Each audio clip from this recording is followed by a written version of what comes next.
বন্ধুরা, কেমন আছো তোমরা? আমি বেশ ভালো আছি। আবার আজকে একটা নতুন ব্লগ নিয়ে তোমাদের কাছে চলে এসেছি। নতুন ব্লগ, নতুন দিন। আর আজকে হচ্ছে শ্রাবণ মাসের শেষ সোমবার। তো আশা করি অনেকেই সোমবারটা পালন করো, আমিও পালন করি। তো আমার বাড়িতেই যেহেতু শিব আছে, সেহেতু বাড়ির শিবকে আমি জল দিই, আর বাইরে যায় না। তো অন্য বছর সকালেই দিই, মানে সকাল বলতে ওই তোমার 12টা, 12:30, 1টার দিকে। তো এই বছর সেটাও হয়নি, কারণ মাসি আসেনি কাজের, সেহেতু কাজ ছিল। তো সমস্ত কাজগুলো করলাম। তারপরে এই যে আমি স্নান টান করেছি, মাথার চুল এখনও ভিজেই হয়ে আছে। তো এবার আমি ঠাকুর ঘরে যাব, আর এখন প্রায় 3:30-র কাছাকাছি বেজেও গিয়েছে। তো লাইন দিয়ে যদি আমি ঠাকুরের, মানে আমাদের এখানে যে শিব বাড়ি আছে, সেখানে যদি লাইন দিয়ে আমি জল দিতে যেতাম, তো আমার সেখানেও 3:30, 4টেই বাজতো।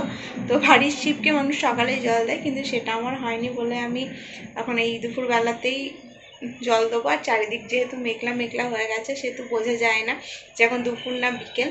তো চলো আমি জলটা দিয়ে দিই। আর সকাল থেকে যেহেতু কাজ করতে হবে বলে আজকে আর মানে একদম উপোস করিনি। আজকে তোমার সকালবেলায় সুজি, কলা, মিষ্টি এগুলো খেয়েছিলাম। তো এখন ঠাকুর ঘর যাব, ঠাকুর ঘরে ঠাকুরকে সমস্ত কিছু ঠিকঠাক করে জল দেব। তারপরে দেখি মা ডালিয়া বানাচ্ছে, হয়তো সেটা খাবো। তো চলো পুজোটা করে নিগা। এখানে ঠাকুরকে আমি জল দেব বলে সমস্ত কিছু এই যে ঠিক করে নিয়েছি। আর এটাই হচ্ছে আমাদের শিব। তো আমাদের এই শিবটা তোমার মাটি থেকে উঠে আসা শিব। তো এর একটা গল্প আছে, এটা আমি তোমাদেরকে পরে শোনাবো। তো আমি এখন তাড়াতাড়ি জলটা দিয়ে দিই ঠাকুরকে।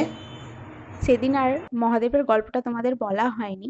তো অন্য কোনো দিন অন্য কোনো ভিডিওতে আমি অবশ্যই গল্পটা শোনাবো।